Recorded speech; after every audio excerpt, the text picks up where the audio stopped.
Capítulo cuarto. César. General invencible. Brillante orador. Escritor elegante. Político excepcional. Julio César fue considerado durante siglos un ejemplo incomparable de hombre público. Solo entrado el siglo XX, su figura se vio cuestionada y asemejada a la de algunos dictadores contemporáneos, pero, en realidad, ¿qué era César? ¿Héroe o villano?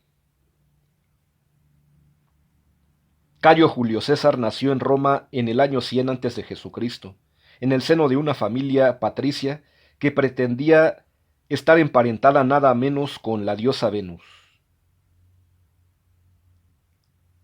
Semejante circunstancia no dejaba de resultar peculiar en la medida en que los parientes de César pertenecían al partido de los populares, que deseaba ampliar los derechos de los plebeyos.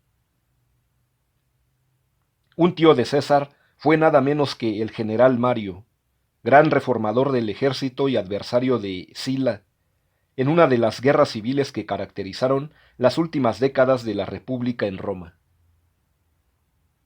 Por si fuera poco, César contrajo matrimonio con Cornelia, hija de Sina, otro popular. La guerra civil había concluido con la derrota de los populares y Sila, convertido en dictador, ordenó a César que se divorciara. El joven patricio desobedeció la orden y se vio obligado a abandonar la capital hasta el año 78 antes de Jesucristo, cuando Sila había dejado el poder. Los siguientes años los dedicó César a formarse en materias como la oratoria, que estudió en Rodas, y a iniciar su carrera política. En el 69 antes de Jesucristo fue elegido cuestor, y 4 años después edil, un cargo en el que se granjeó una enorme popularidad con la celebración de festejos públicos.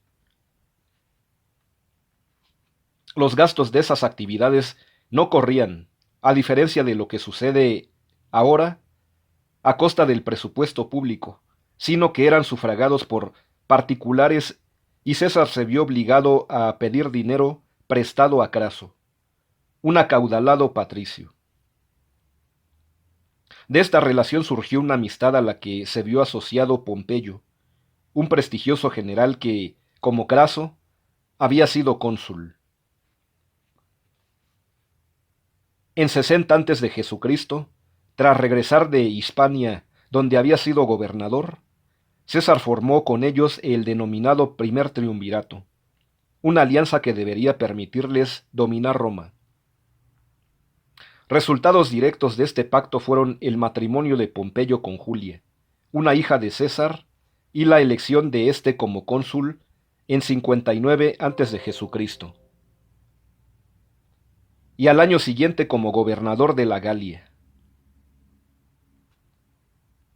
En teoría, el puesto de César no tenía una especial relevancia, ya que la Galia sometida a Roma era un territorio pequeño y tranquilo. Sin embargo, durante los 7 años siguientes, César se apoderó del resto de las Galias, lo que incluía no solo la actual Francia, sino también Bélgica y Suiza. Penetró en Germania y desembarcó en Britania. Conocedor de la importancia de la propaganda, César supo dar un especial relieve a sus conquistas a través de sus comentarios sobre la Guerra de las Galias, escritos con un estilo extraordinariamente preciso y elegante. La muerte de Julia en 54 antes de Jesucristo y la de Craso al año siguiente en el curso de una expedición contra los partos precipitaron el final del triunvirato. En 52 antes de Jesucristo, la vieja oligarquía republicana eligió cónsul a Pompeyo y decidió destituir a César con la intención de evitar el triunfo del partido de los populares. César sugirió que tanto él como Pompeyo abandonaran el poder, pero el Senado respondió exigiéndole que devolviera su ejército si no deseaba ser considerado enemigo público.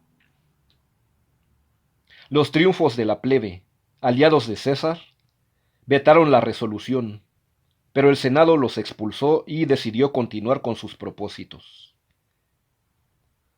La respuesta de César fue cruzar un minúsculo arroyuelo que marcaba la frontera, el Rubicón, en 49 a.C., con lo que dio inicio la guerra civil. Las fuerzas de Pompeyo eran muy superiores numéricamente, pero éste decidió marchar a Grecia para reordenar la contraofensiva.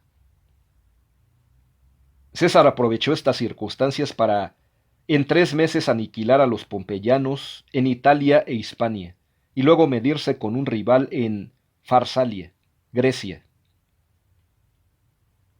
La batalla, una de las más decisivas de la historia universal, fue desfavorable a Pompeyo, que huyó a Egipto, cuyo último rey, Ptolomeo Auletes, había sido amigo suyo.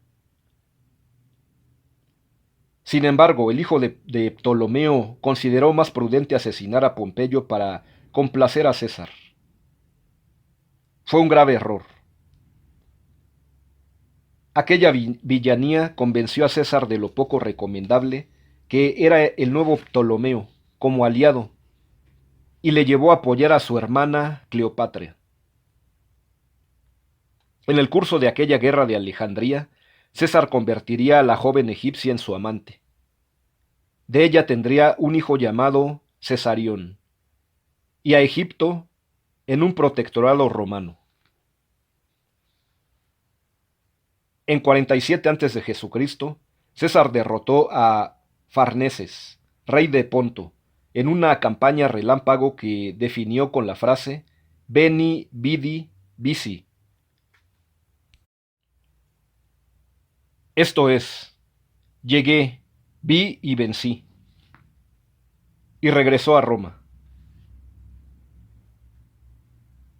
A estas alturas era obvio el triunfo del partido de los populares y el final del dominio patricio, si bien este no vio acompañado de represalias políticas ni ejecuciones. César había acumulado ciertamente un enorme poder personal, dictador perpetuo, sumo pontífice, imperator, pero lo utilizó con una notable moderación. Por añadidura, llevó a cabo un amplio programa reformista que incluyó la eliminación del sistema impositivo vigente, la reforma del calendario y la ampliación de la ciudadanía. Como indicaría Cime, estaba llevando a cabo una verdadera revolución que implicaba el final de la vieja clase política de la República, y, lógicamente, ésta reaccionó. Durante los idus de marzo de 44 a.C., un grupo de senadores que incluía a Casio y a Marco Bruto, quizá hijo bastardo de César, lo asesinó a puñaladas al entrar en el Senado. Todo sucedía unos días antes de que César marchara a una nueva campaña contra los partos para vengar la muerte de Craso. Totalmente distante de los dictámenes del siglo XX, César no llevaba guardaespaldas y ni siquiera iba armado. Su muerte no significó, sin embargo, el final de su obra. En realidad, la República estaba herida de muerte y el paso hacia el poder personal era irreversible. Sería su sobrino Augusto el encargado de convertirlo en una realidad que duraría siglos. El genio. La figura de Cayo Julio César fue considerada durante siglos como un paradigma de las virtudes viriles. A su extraordinario genio militar se sumaban una habilidad política nada común, un poder oratorio inmensamente persuasivo y una capacidad literaria envidiable. Sin embargo, lo que llamó especialmente la atención de generación tras generación fue el cúmulo de cualidades personales que lo caracterizaban. César era capaz de tomar decisiones acertadas con enorme rapidez, de pasarse noches enteras sin dormir, de someterse a una impresionante frugalidad y a la vez de citar de memoria a los clásicos, escribir mientras iba montado a caballo y seducir a las más diversas mujeres.